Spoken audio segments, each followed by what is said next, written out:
Assalamualaikum warahmatullahi wabarakatuh. Siswa-siswa yang saya banggakan, dimanapun kalian berada sekarang, bagaimana kabarnya? Mudah-mudahan sehat selalu untuk kalian semuanya, keluarganya, dan juga teman-teman dekatnya. Ya, bersama dengan Pak Jailani, guru kemuhammadiyahan, saya mengampu kemuhammadiyahan kelas 12.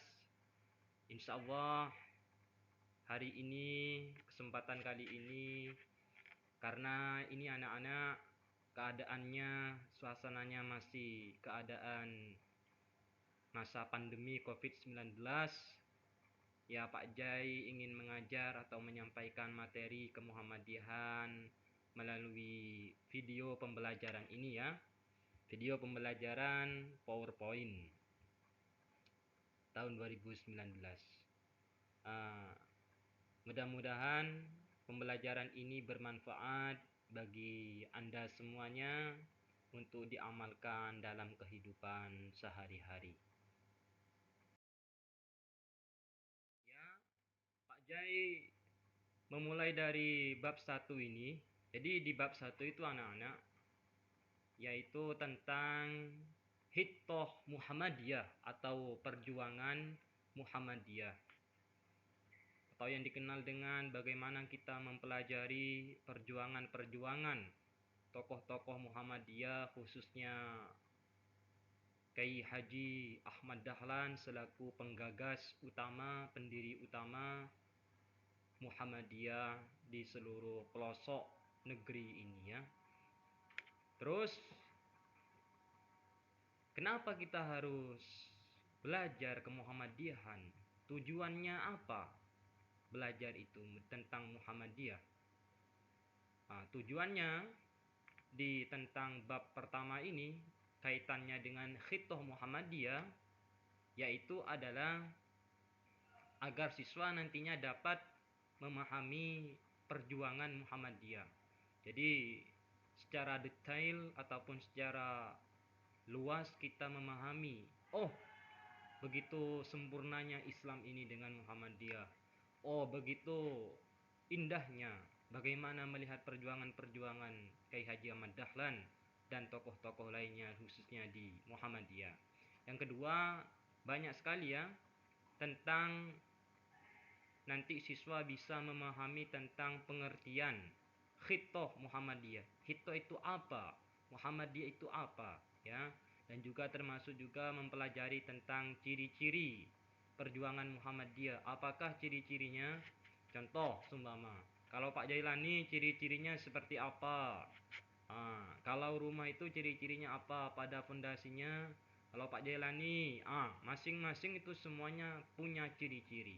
Apalagi khas yang ada di pergerakan ataupun di organisasi Muhammadiyah. Dan juga tidak kalah pentingnya, tujuannya nanti Anda bisa memahami juga fungsi. Kok bisa memahami fungsi? Apa nanti? Ya, fungsinya apa dengan hito itu?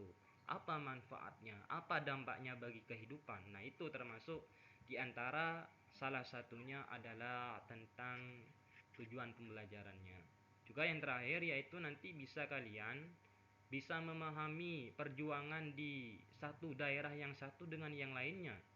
Khususnya di mana? Di seluruh Indonesia ini ya. Di antara Sumbama perjuangannya di kota Padang bagaimana, di kota Yogyakarta bagaimana. Nah, nanti insya Allah ada pembahasannya tersendiri ya. Oke, lanjut.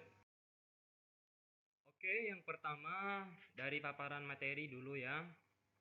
Jadi di antara bab salah satunya ini yang pertama adalah tentang definisi atau pengertian Khitoh Muhammadiyah.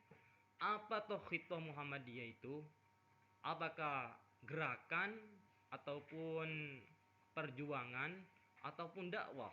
Nah, siswa yang saya banggakan, kalian ketahui bersama Khito itu berasal dari bahasa Arab. Jadi diambil dari bahasa Arab, bukan dari bahasa Indonesia, ya. Bukan dari bahasa Madura, apalagi bahasa Madura tidak ada itu. English saja tidak bisa. Jadi apa?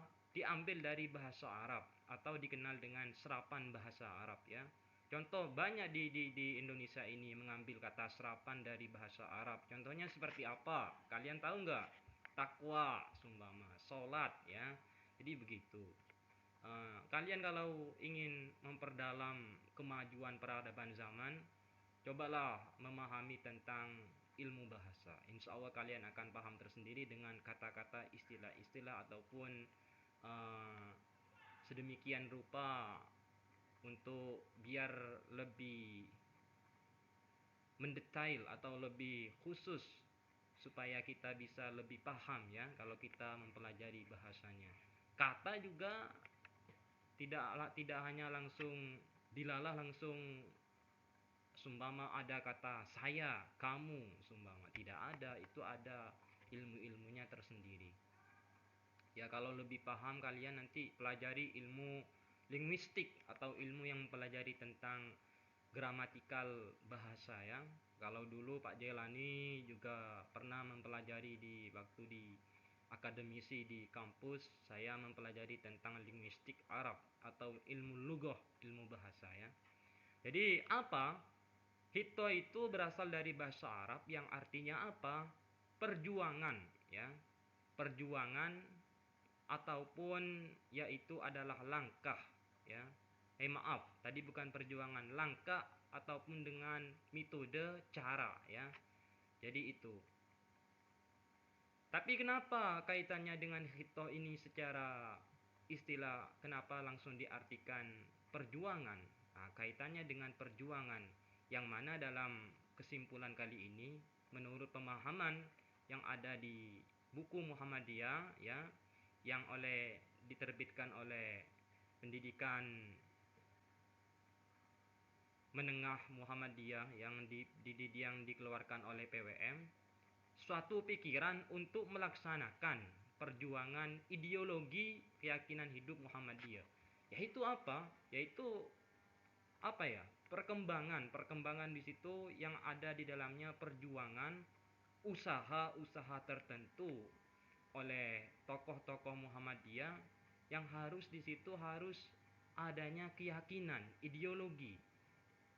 Jadi kalau hanya usaha tapi tidak ada keyakinan, sebatas hanya angan-angan saja, belum termasuk khitoh Muhammadiyah, ya. Nah, jadi begitu. Terus kaitannya, khitoh ini tidak hanya secara istilah saja, anak-anak, ataupun secara pemahamannya tidak hanya terbatas di situ saja. Akan tetapi di sini juga dikembangkan, ya, dengan adanya garis-garis besar. Kalau di Indonesia itu, kalau kalian belajar ilmu sejarah atau apa, ilmu IPS, ya, pengetahuan sosial, ada yang namanya garis-garis haluan negara, GBHN, ya toh. Nah, tapi kalau di Muhammadiyah ini juga mengeluarkan garis-garis besarnya. Apa? Meliputi hito itu tersendiri, meliputi perjuangan, ya. Yang mana perjuangan itu harus akurat, harus sama, harus sesuai, harus sinkronisasi antara isinya dan tujuannya, ya. Jadi kalian intinya apa di paparan materi ini, kalian bisa memahami secara aktual, secara bagus. Nah, itu hito. Begitu pentingnya mempelajari perjuangan Muhammadiyah agar apa? Agar muncul rasa semangat dalam hati, ya. Uh, Lebih lanjutnya lagi nanti kalian bisa baca-baca di buku yang kaitannya dengan hito Muhammadiyah ini, banyak sekali, ya, di perpustakaan ataupun di internet ataupun di situs. Tapi kalau di internet, kalau bisa cari yang memang akurat, yang bagus, ya, referensinya yang bagus. Nah, kalau enggak, minjem nanti kalian ke kakak tingkat yang kemarin, pinjem bukunya, ya. Mudah-mudahan kalian bisa memahami.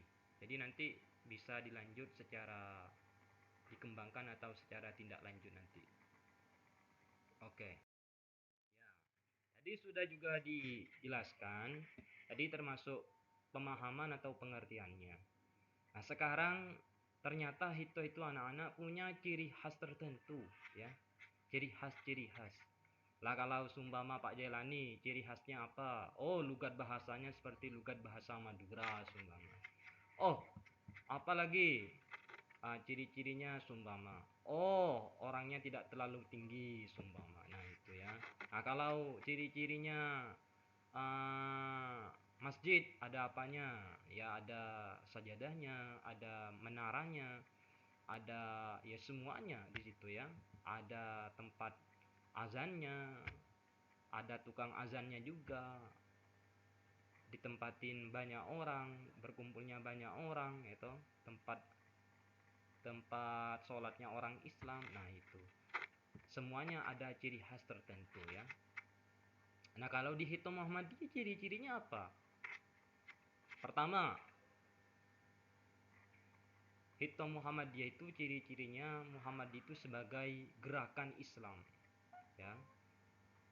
Kalau kalian pelajari di kelas 2 ataupun kelas 1, apa tuh disebut dengan Muhammadiyah? Gerakan organisasi Islam yang tujuannya untuk mempelajari dan mengabdi ataupun menyembah Islam sebenar-benarnya. Tujuannya untuk apa? Yaitu adalah untuk memeluk agama Islam secara kafah ya, secara totalitas kepada Allah Subhanahu wa taala. Jadi gerakan Islam, bukan gerakan ekonomi ataupun khususnya di gerakan masyarakat, tapi di situ lebih spesifikasinya kaitannya dengan Islam, gerakan Islam. Nah, terus yang kedua apa? Ciri-cirinya perjuangan Muhammadiyah itu ditandai atau diciri khasi oleh dakwah ya.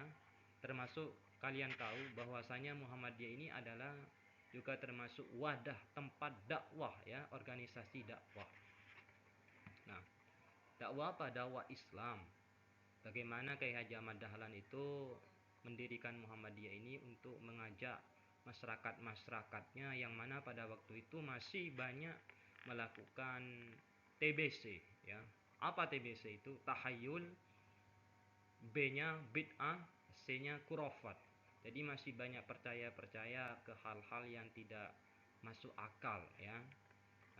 Yang tidak logis ketika kita dipikirkan atau ketika kita dihadapkan dengan ilmiah, jadi tidak ada manfaatnya. Nah, itu bagaimana Ahmad Dahlan dulu ini dengan organisasinya mengajak ini. Kalian tahu belajarnya itu sampai ke luar negeri, ke daerah Timur Tengah ya, Ahmad Dahlan itu untuk memajukan suatu organisasinya.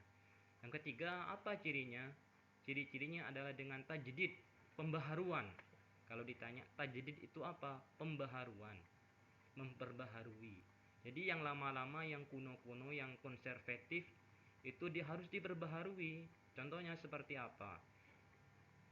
Contoh, masyarakat pada waktu itu masih belum bisa mengaji Al-Quran. Nah, terus oleh Kiai Haji Ahmad Dahlan diajari sedikit demi sedikit, diajari bacaan ikhfa'nya, idgamnya, setelah itu disekolahkan ya.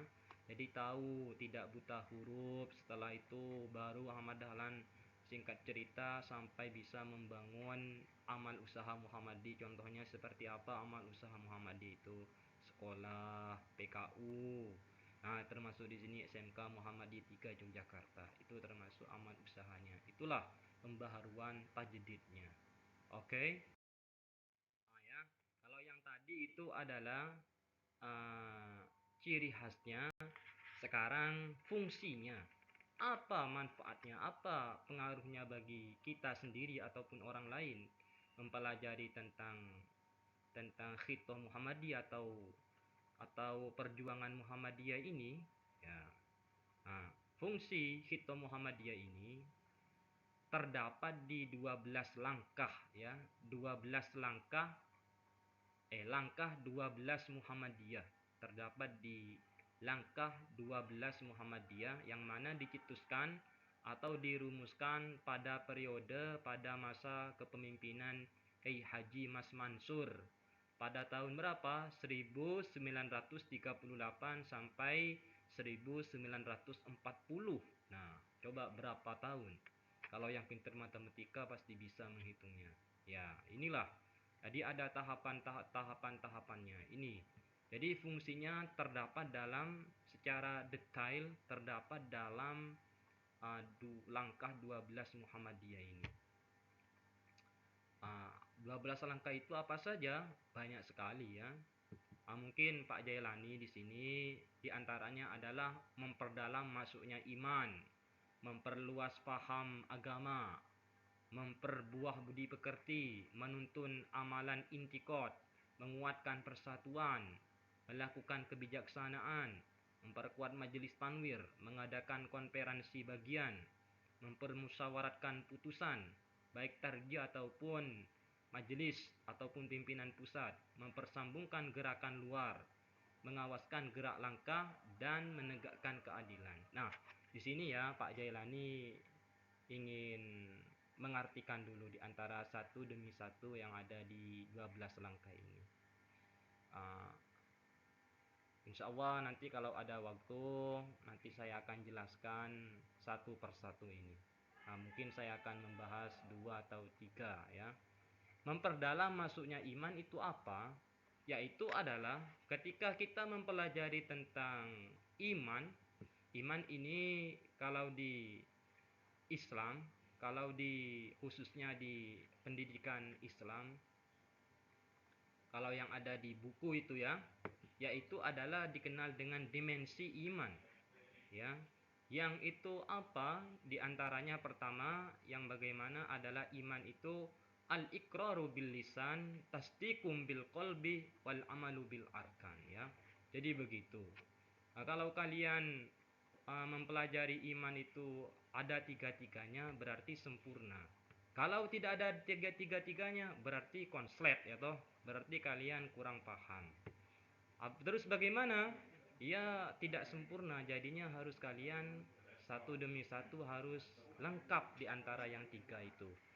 Al-iqraru bil lisan artinya apa? Mengucapkan dengan lisan.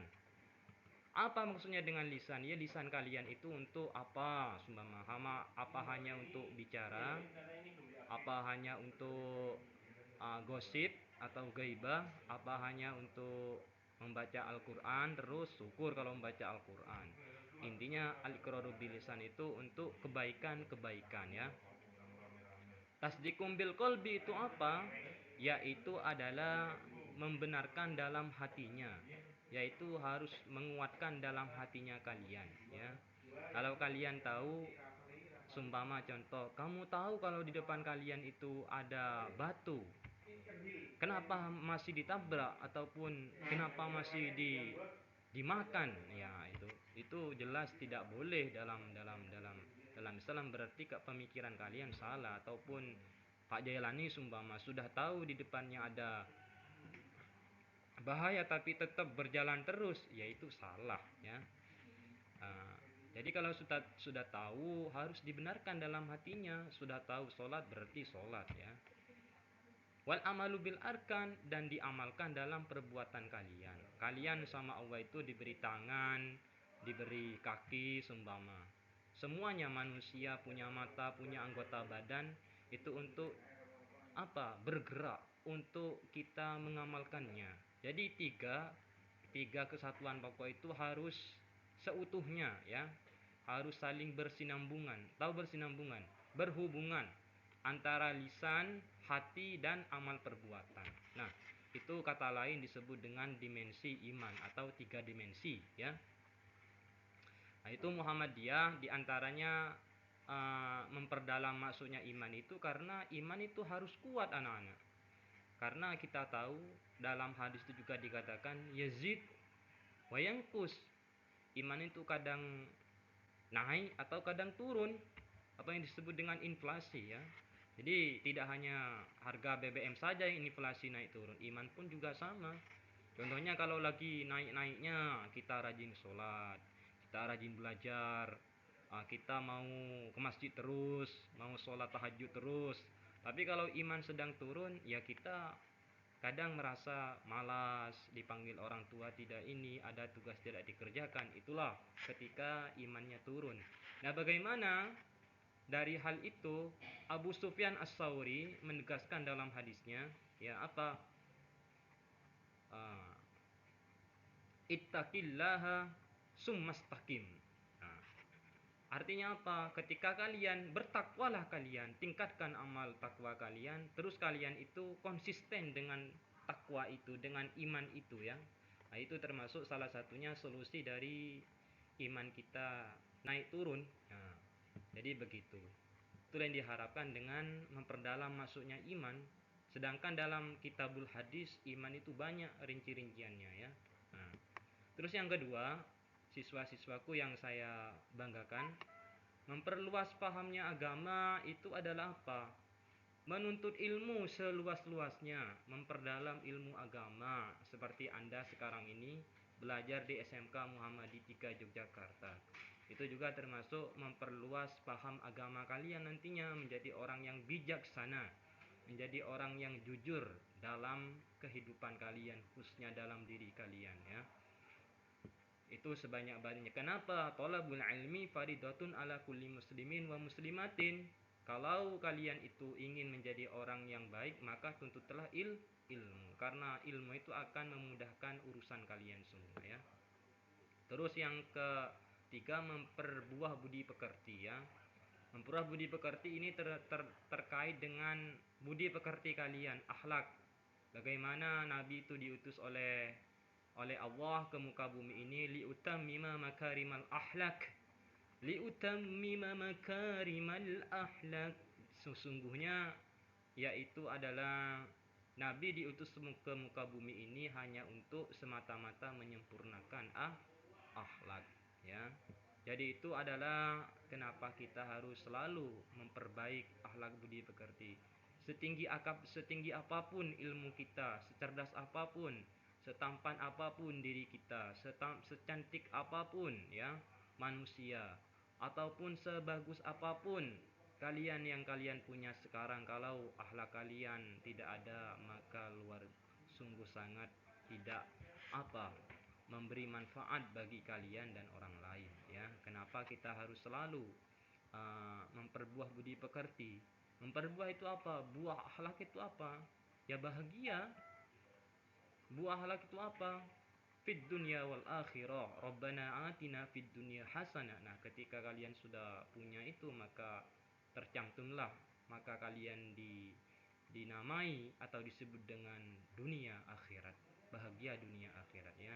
Nah, mungkin yang 4 sampai 12 mungkin di lain waktu nanti Pak Jelani akan sampaikan ya. Tinggal kalian dibaca sendiri. Ada kalanya nanti ya kalau tidak paham, insya Allah Pak Jelani akan bantu ya. Yang penting kalian pelajari dulu, mudah-mudahan kalian paham. Oke, next. Ya. Sekarang termasuk yang terakhir ini ya. Sebenarnya banyak. Ini saya akan menjelaskan dulu tentang hitoh perjuangan di daerah-daerah. Contoh di sini Pak Jelani memberi penjelasan atau memberi contoh di Palembang. Sebenarnya banyak di seluruh pelosok itu ada tersendiri cerita-cerita perjuangannya.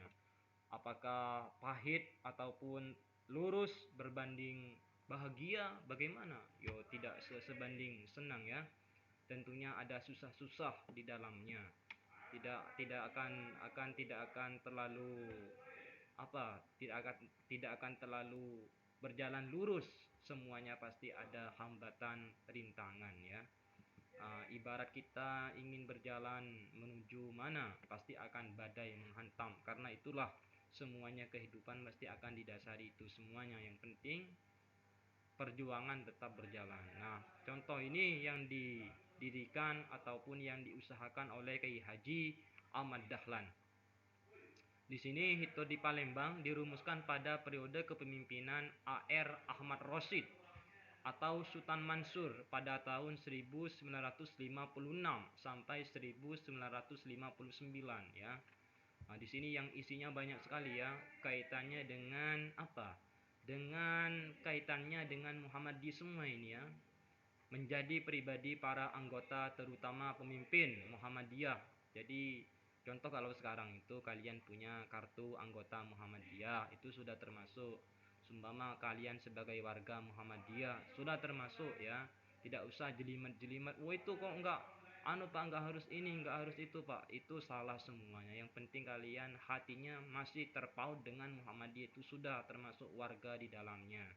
Mungkin alangkah baiknya juga ada orang yang mengatakan ya diidentitasi oleh itu ya. Nah, itu kenapa harus menjadi anggota Muhammadiyah. Yang kedua, melaksanakan uswatun hasanah. Uswatun hasanah ya.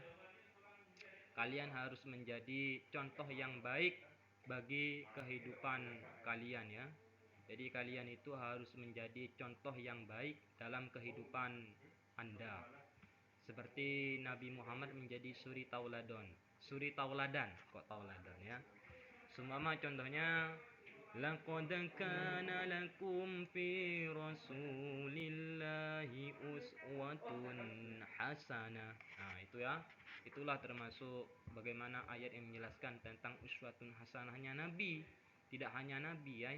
Kayak Haji Ahmad Dahlan juga sama, contoh baiknya luar biasa sampai tercium terdengar ya, banyak orang tahu di seluruh pelosok negeri ini ya. Nah, terus apa? Yang ketiga, mengutuhkan organisasi dan merapikan administrasi.